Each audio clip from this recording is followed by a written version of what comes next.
여러분, 안녕하세요. 벌써 8차 시 수업입니다. 오늘 수업으로 일과도 끝이 나게 됩니다.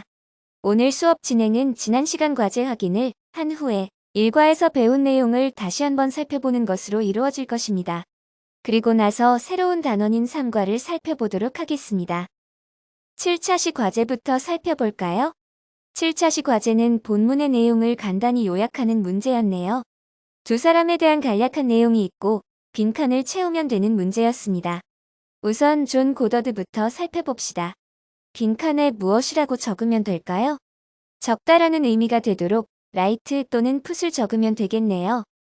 그리고 그 다음 빈칸에는 항상 가지고 다닌다 라는 의미가 되도록 캐리를 적어주면 됩니다. 모두들 정확하게 하셨나요? 그 다음으로 강수진 씨에 대한 요약 내용을 봅시다. 꿈을 이룰 때까지 무엇을 가져야 하죠? 바로 열정입니다. 인수지하짐을 써주시면 되겠네요. 그리고 그 다음에는 지속적인 노력을 해야 한다는 의미가 되도록 effort를 쓰면 됩니다. 자, 그리고 지난번에 첨부한 듣기 파일을 듣고 26페이지의 문제 풀어보았나요? 우선 문제가 무엇인지부터 보도록 할게요. A의 1번 문제는 무엇을 묻고 있나요? 말하는 사람이 무엇을 하고 있는지를 묻고 있네요. 그리고 2번은 한 문장으로 요약한 문장의 빈칸을 채우도록 하는 문제입니다. 그럼 스크립트를 살펴보도록 할까요? 여러분 모두 듣기 파일을 잘 들었다고 생각하겠습니다. 그래서 묻고 있는 내용이 있는 핵심 문장만 간단하게 살펴보겠습니다. 빨간색으로 표시된 문장 보이시나요? 안녕하세요. 저는 김민수입니다. 이 문장의 바로 뒷부분입니다. 빨간색 문장을 해석해 볼게요. 사진 동아리 여러분을 만나게 되어 반갑습니다. 지금 화자는 무엇을 하고 있죠? 그렇습니다. 처음 만난 동아리 회원들에게 자신이 사진을 좋아하게 된 배경을 설명하면서 인사를 하고 있습니다. 그렇다면 빈칸을 채우는 이번에는 어떤 단어가 들어가야 알맞을까요? 스크립트의 뒷부분에 빨간색으로 표시된 문장 보이시나요? 여러분이 제 블로그를 방문해서 제 사진들을 보고 의견을 남겨주길 바랍니다. 그러면 매우 도움이 될 것 같습니다. 그러면 이번에 요약 문장을 봅시다. 화자는 동아리 회원들에게 그의 블로그를 방문해달라고 요청했다라는 의미가 되려면 빈칸에 어떤 단어를 쓰면 되나요? 비지트를 써주시면 되겠네요. 여기까지 일과 전체를 살펴보았습니다. 그렇다면 간단하게 일과의 내용을 다시 한번 정리해 봅시다. 의사소통 측면에서는 자신의 관심사를 표현하고 자신의 능력을 전달하는 표현을 배웠습니다. be interested in과 be good을 통해서 관심사와 능력을 표현할 수 있겠죠? 그 다음 문법적 측면에서는 사역동사와 동명사에 대해서 배웠습니다. 사역동사에는 have, make, let 세 가지가 있었고 목적보어 자리에는 동사원형 쓰는 거 잊지 않으셨죠? 그리고 본문에서는 꿈을 이룬 인물 두 인물의 이야기가 나왔습니다. 존 고더드와 발레리나 강수진 씨였죠. 꿈을 이루기 위해서는 자신의 꿈을 종이에 적고 어디든 가지고 다니며 열정을 가지고 노력을 해야 한다는 내용이 담겨 있었어요. 마음속에 새겨두고 이루고 싶은 꿈들을 모두 이루기 바랍니다. 지금까지 1과를 모두 마무리했습니다. 이제 3과로 넘어가 보도록 하겠습니다. 들어가기에 앞서서 새로 학습하게 될 3과의 전체적인 내용은 무엇인지 볼까요? 단원명부터 살펴볼게요. Enjoy the tasty world. 무슨 뜻인가요? 맛의 세계를 즐겨라. 이런 의미죠.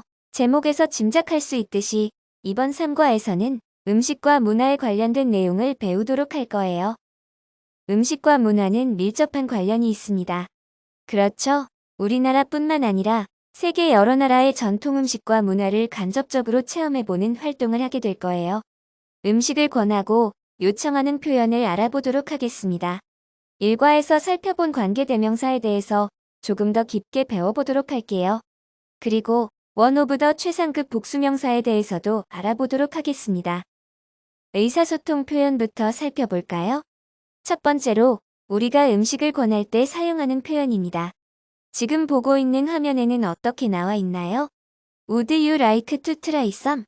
보이죠?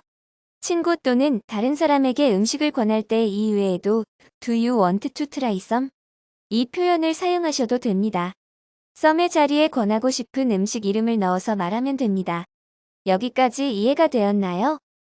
그렇다면 이번에는 무언가를 요청할 때 사용할 수 있는 표현을 알아볼게요. 우리가 무엇인가를 할 수 있다고 표현할 때 주로 어떤 표현을 쓰나요? 네, 맞습니다. 아마 캔이 가장 먼저 떠올랐을 거예요. 그런데 능력을 표현할 때뿐만 아니라 무언가를 요청하거나 허락을 구할 때에도 캔을 사용할 수 있습니다. 그리고 여기서 조금 더 공손한 태도로 요청할 때에는 could나 would, 그리고 please를 사용하시면 됩니다. 오른쪽에 예시가 보일 거예요. 물 좀 주시겠어요? 이렇게 표현할 때는 적혀 있는 것처럼 Could you get me some water? 이렇게 쓰시면 됩니다. 조금 전에 배운 표현들을 바탕으로 문제를 함께 풀어보도록 할게요. 듣기 파일을 첨부해 놓았지만 그래도 함께 들을 수 없으니 그림을 보고 문제를 해결하도록 할게요. 우선 A와 B의 문장 해석부터 해봅시다. Would you like to? 이 문장은 음식을 권할 때 쓰는 표현이었던 거 기억나나요? 이 문장에서는 파이 좀 먹어볼래? 의 의미가 되겠네요. B 문장은 어떤가요? Can you? 이 문장은 가능성 여부에도 쓰이지만 요청을 할 때에도 쓰인다고 했죠. 그렇다면 여기서의 의미는 이것 좀 포장해 주시겠어요? 가 되겠네요. 첫 번째 그림부터 살펴봅시다. 1번 그림에 두 사람 보이나요? 두 사람은 어떤 관계인가요? 그렇습니다. 가게 직원과 손님 맞나요? 지금 앉아있는 손님이 무엇인가 필요하다고 요청하는 그림 같죠?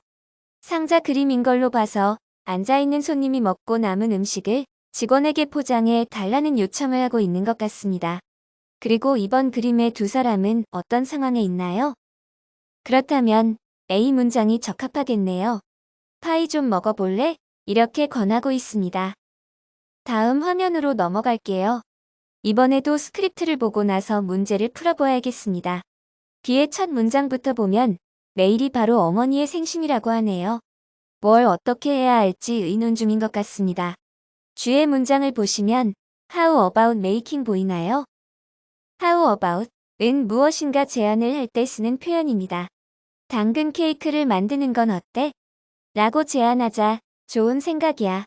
대답한 뒤에 뒷문장을 봅시다. Can you look for 보이시죠? 지금 요청하고 있습니다. look for는 찾다로 해석하면 됩니다. 인터넷에서 레시피 찾아줄 수 있어? 이렇게 묻는 게 되겠네요. 문제로 넘어갈게요. 1번은 무엇을 묻고 있나요? 만들 음식에 대해서 이야기하고 있으니 답은 A가 되겠습니다. 이번에서는 이 상황을 한 문장으로 요약했네요. 남자아이가 여자아이에게 무엇을 요청했죠? 레시피를 요청했습니다. 빈칸에 레시피를 쓰면 됩니다. 다음 대화로 넘어가 봅시다. 이번에는 질문이 무엇인지부터 살펴볼게요. 남자아이가 무엇을 먹으려고 하나요? 입니다. 세 가지 음식 중에서 고르면 되겠네요. 그리고 이번 문장은 역시나 요약된 문장이네요. 빈칸에 들어갈 단어가 무엇인지 보겠습니다. 스크립트를 다 같이 볼까요? 남학생이 냄새가 좋은데 뭐 만들고 있어? 라고 묻습니다. 새우를 굽고 있는 중이야. 프라이는 튀긴다는 의미도 있고 여기서는 굽는다는 의미를 가지고 있네요. 그리고 좀 먹어보겠냐고 권유합니다. 물론이지. 고마워. 맛있어 보인다. 어떤 사람들은 해산물을 좋아하지 않는데 너는 좋아하는 것 같아. 그러자 남학생이 자신은 해산물을 좋아한다고 말하네요. 두 사람이 대화를 살펴보았죠. 그렇다면 남학생은 무엇을 먹을지에 대한 답으로 새우가 나와 있는 시가 되겠습니다. 그리고 소녀는 어떤 것을 좋아한다고 말했죠? 그렇죠. 해산물입니다. 빈칸에는 시푸드라고 쓰면 됩니다. 오늘 수업은 여기까지입니다. 8차시 과제는 3과의 새로운 단어들을 보고 나서 하시면 됩니다. 첨부된 단어들은 꼭 외우시길 바랍니다. 모두 수고하셨습니다. 다음 시간에 뵙겠습니다.